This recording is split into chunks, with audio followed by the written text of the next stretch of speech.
Welcome to Fantasy Sports Island. I'm your host, Thomas, and as you can see, I'm marooned on this magnificent island all by myself. But I do have my tropical shirt on, so I am ready to go. If you're ready to go, it is Sunday, it is Fantasy Football Day, so you're on Fantasy Football Island today. And every Sunday, I plan to put out a fantasy football podcast. From here on out, I will do whatever it takes to get you that video. So you need to hit that subscribe button if you're a fantasy football fan. And you need to hit those notification bells because you're going to get content every Sunday and you don't want to miss it. So let's get started on Fantasy Sports Island with some fantasy football. This is podcast number 1. Welcome to the podcast.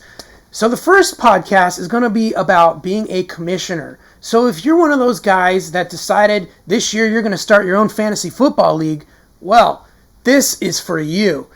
We're going to talk about what it takes to be a commissioner, the things you need to think about to get started, and how you want to format your league. So this is Fantasy Football 101 for you new commissioners. I hope you enjoy the podcast.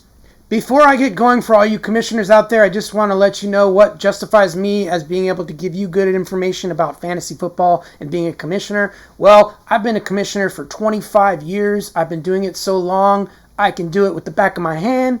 It doesn't make me an expert necessarily, but I do have a lot of knowledge and wisdom in the area, so I do believe I can help you out, and so I hope you enjoy this content. So let's get started. The first thing you want to think about if you decided that you're going to be a commissioner is what type of league do you want to be? There's different kinds of formats, and I'm going to go over some of those right now. The first is obviously your redraft leagues. That's the ones most of you probably are familiar with. That's where you redraft every year, and you can draft online or you can draft in person, but basically you're getting a fresh new team every season. Next is your keeper leagues. Keeper leagues are when you have a set amount of players that you can keep from your previous year's roster every year. You still have a draft, but you keep a certain amount of players, whatever you decide, and then you draft the rest of your team from there. And then you have something that's kind of coming to the forefront recently, and that's the dynasty leagues. Dynasty leagues, you basically keep your entire team every year. The drafts basically consist of only the rookies coming into the NFL, and it runs kind of like the real NFL. I'm really starting to get into the dynasty leagues, but it's something that your players that you decide to be coaches in your league, they really need to have a commitment because you can't have new owners every year. You want to have one owner run his team for many, many years because it's a dynasty league. The commitment is for many years. You want to build your team over a certain period of time. So now you have to decide, do I want to do a dynasty league? Do I want to do a redraft league? Or do I want to do a keeper league? I'm going to give you the pros and cons for each one. Let's start with the standard that you probably have all played, and that's the redraft leagues. Redraft leagues are my favorite, and the reason is simple, because you get a fresh new team every year. So if you drafted horribly in a dynasty league, you're stuck with those players for many years, depending on how you do it. But in a redraft league, hey, if you had a bad year last year, throw it out the window, start over. And then obviously the cons of a redraft league is if you draft the perfect team and you have a magnificent bunch of running backs and all that good stuff, you lose them all at the end of the year and you got to redraft your entire team the next year. Keeper leagues can be fun. So say you get Christian McCaffrey in a draft and now you can set a certain amount of players that you want to keep. Obviously you're keeping a guy like Christian McCaffrey and you have him for years, so that's good. But on the flip, the cons of a keeper league are, the draft is the most exciting time of the year. So if a bunch of people are keeping all the best players, now you're just drafting from what's left over, and sometimes that's not as fun. It's fun to go into a redraft league, in my opinion, because it's all fresh. Everyone's in the pool. You could get anyone depending on where you're drafting. I like that version a lot better than a keeper league. But keeper leagues are for more of the hardcore fantasy football fans, so I do understand why you would want to play in a keeper league. But in my opinion, if you want to do a keeper league, you might as well just go full throttle and do the dynasty league. And with the dynasty league, you can keep whoever you want. Basically, you're going to have a set length on contracts. So you may have like Christian McCaffrey on your team, but you might have him for 3 or 4 years, and he makes a certain amount of money, which goes against your salary cap. So it really plays a lot like the NFL. You can make a decision whether you want to trade him or keep him or whatever you want to do. And then when his contract expires, he goes back into the free agent pool, into the draft. But in some dynasty leagues, they do what's called an auction. So they'll draft the rookie free agents, but then they'll have an auction for the guys that you just released from your roster, like the veterans, like Christian McCaffrey, and now people can bid on him and decide how much he's worth in his next contract, and that can be actually a lot of fun. But the negatives, again, are that you're not starting from scratch and being able to draft a bunch of people. So if you don't have a good team, it can take a while to build your team up because all the good teams are keeping all their best players as much as they can, and so the draft pool is a lot smaller. My favorite is and always has been the redraft league. That's the most fun. You get together with your guys, or you do it online, live, or whatever, and you have your draft, and it's, everyone's in the pool, starting from scratch. That can be a lot of fun. But if you're really a hardcore fan and you want to kind of mimic the way the NFL does it, you can try a dynasty league, and that is my second favorite league. The keeper league to me is third. I've played in all 3 formats, and I still like the redraft the best. It's just the most fun for me. Now that you've decided what type of league you're going to have, now you need to figure out how many teams do you want in your league. A lot of leagues seem to be around 12 to 14 teams. That seems to be the sweet spot. You could have 8 teams. You could have 16 teams. I've seen some leagues where they have a full 30 or 32 teams. Those are crazy. But really the sweet spot to me is about 12 teams. If you have 8, everyone's got a loaded roster. The free agent pool is just loaded with players still. It's like an all-star league. I mean, everyone's going to have great players. Then you have your leagues where you might have 16 teams or even more. And the more teams you have, the less talent is available on the free agent pool.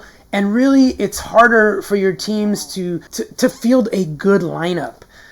So I would recommend around 12 teams. If you can get it between 10 and 14 teams, that seems to be the sweet spot. And I find that's the most competitive and fair for everyone in the league. But it's your decision. It's your league. That's why you're commissioner.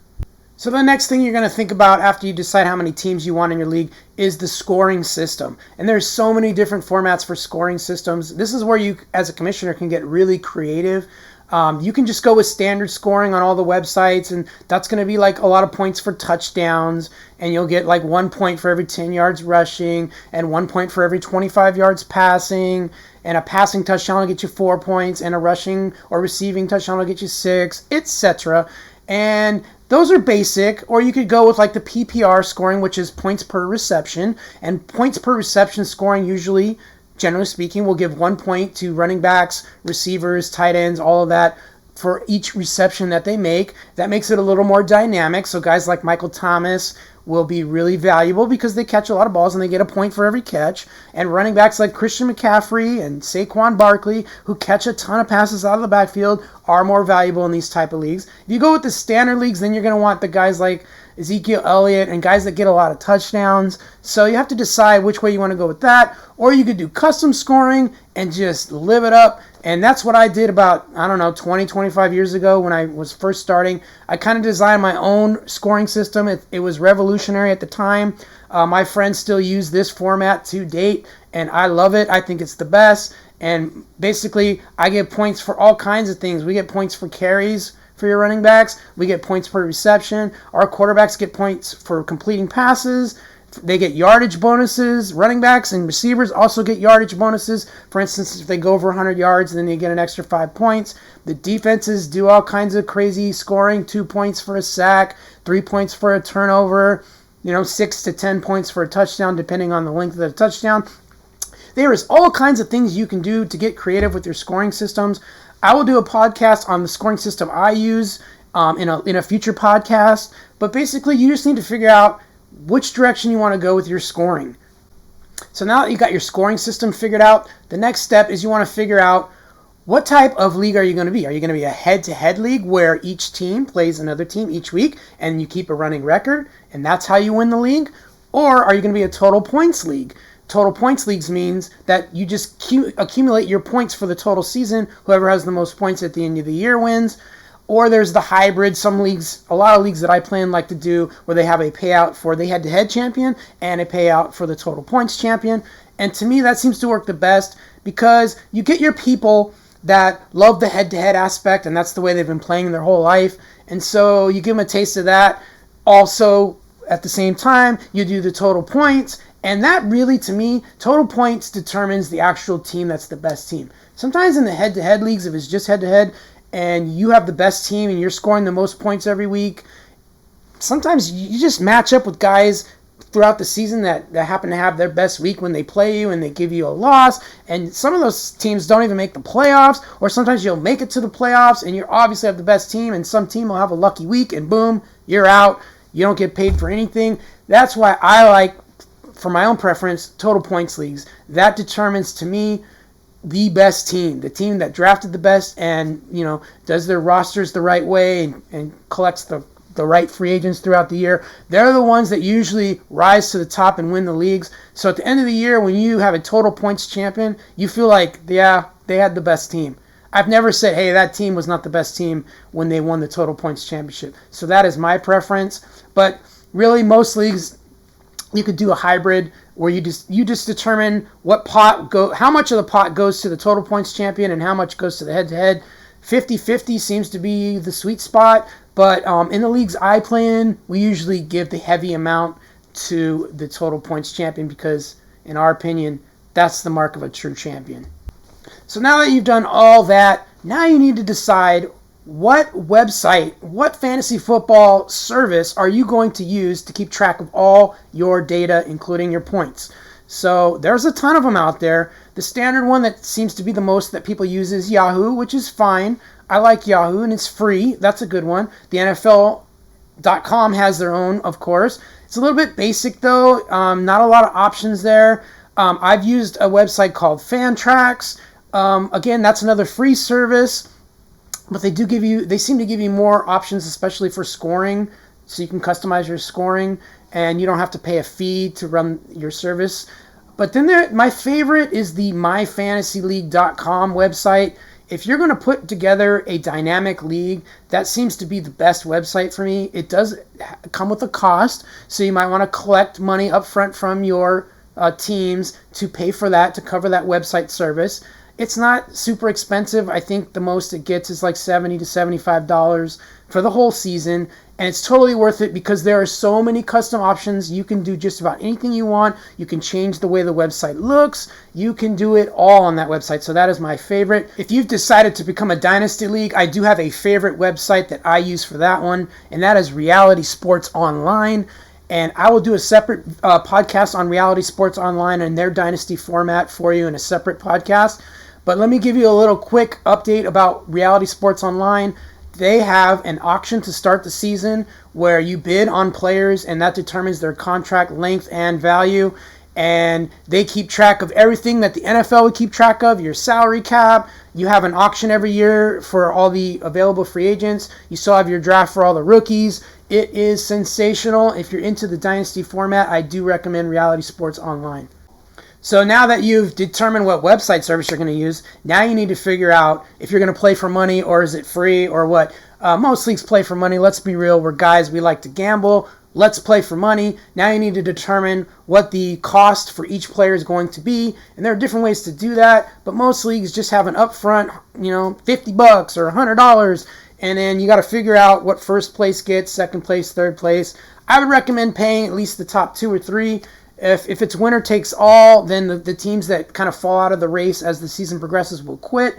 But if you have more payouts, it'll keep more people engaged and involved in the league, and that's good for your league. It's good for the integrity of the league. So you want to have as many payouts as possible. You could pay out weekly winners if you'd like. You can pay out for the season champs in head-to-head and total points. You could just do one or the other. There's so many ways to go about it. You could also do what some of my leagues do and charge per transaction. So whenever a player goes and picks up a free agent, boom, that costs a certain amount of money, and that builds the pot as well. The typical range I see is $50 to $100 for an entry fee. I play in a league where it's $150 to get in, and then we pay $6 per transaction, no matter what it is, trades, free agents, moving persons to the IR, whatever it is, and that pot gets huge. But you know what? The winner gets a lot of money, sometimes between $1,500 and $2,000, so it really makes it worth it. It's a lot of fun. It just depends on what you're looking for. If you're looking for casual players, you're going to go cheaper. If you're looking for hardcore players, up that value, make it worth something so that the champion really feels like they accomplished something. So now that you've done all that, you got to figure out how you want your starting lineups to be set each week. I mean, the standard is, the 1 quarterback, 2 running backs, 3 wide receivers, a tight end, a kicker, a defense, and some people have a flex spot or 2 flex spots. It really depends on the size of your league and how you want to do it. I play in a league where it gives you some versatility. You have to play 1 quarterback and at least 1 running back and 2 receivers. And then you have the option of playing a 2nd running back, or you could play a 3rd wide receiver, or you could play 2 tight ends if you like. We play a defense, we play a kicker. We do not have a flex spot. A lot of leagues are using the flex spot these days. Some leagues have 2 quarterbacks starting. You can do it however you want. Some leagues, and some of the leagues that I commission, we threw out the kicker. The kickers are so random in how they score points, so I just got rid of them. But a lot of leagues I play in still have the kicker, and that's fine. That's up to you. Some like to have independent defensive players where you can pick a cornerback or a lineman or whatever you want, and they get points for every tackle, for every tip pass, for every interception, whatever they do. Or you could go the more standard way of doing it, and that's a team defense and special teams where the team gets all the points. So if you have the Denver Broncos defense and they get a sack, you get points. If they score a touchdown on defense, you get points, etc. That seems to be the way most people go about their defenses. But you got all those things to think about when you're creating your league, and so there's a lot of thought into how you want to do your positions. Also, you need to figure out how you want to set your rosters. How many people are allowed on your roster? 15 guys? 16? The less people you have in the roster, the more decisions have to be made by your team, so you got to think about that. If you have a 25-man roster, well, the decisions don't become very hard as far as, the waiver wire and picking up free agents goes, because everyone's got all the good players rostered. But if you shrink those rosters, now they have to make decisions when injuries happen or whatever. Like, who do I keep? Do I really want to drop that guy and make him available to the rest of the league? I can only keep 15 guys. And 15 seems to be the sweet spot in a 12-team league. 12-team leagues with 15 roster spots. You really got to think about who you want on that roster. That seems to be my favorite. But you could do it however you want because, again, you're the commissioner. So think about that. Okay, so now you've set up your website. Everything's ready to go. You've got your points set. You have your starting lineup set, your roster size, all that stuff. Now you got to invite your friends to play. Who do you want to play in your league? Do you want to just go out and pick up some random guys on ESPN.com to play in your fantasy football league? Or do you want to call some friends that you know, your homies, and put together a league? You got to really think about this because it depends on the size of your league and what you're looking for. But if you just want casual fans, you can go pick up some random guys on NFL.com, ESPN.com, whatever you want. And, you won't know these guys. Do you trust them? Do you trust them to pay you? Are you having them pay up front? How are you going to do it? Personally, I like to play with my friends, picking guys that love fantasy football. They're dedicated. They're not going to leave your league after 1 year. You want the same guys. What you want to do is create a league of camaraderie, guys that talk, communicate, make trades, that are active, and that play every year. The same guys, and they pay their fees. That's what you're looking for with players. If you can find, whatever size your league is, mine are 12 generally speaking, if you can find 12 guys that are dedicated, that come to the draft every year, and they pay their fees on time and all that good stuff, well, now your league is golden. And that's what my leagues have. I can't stress enough, find guys that are dedicated to fantasy football. You don't want flaky guys in your leagues. You want to find guys that show up, pay their fees, and like the action of the league. They pick up free agents, they make moves all year, they like to trade. That's what you're looking for in your leagues.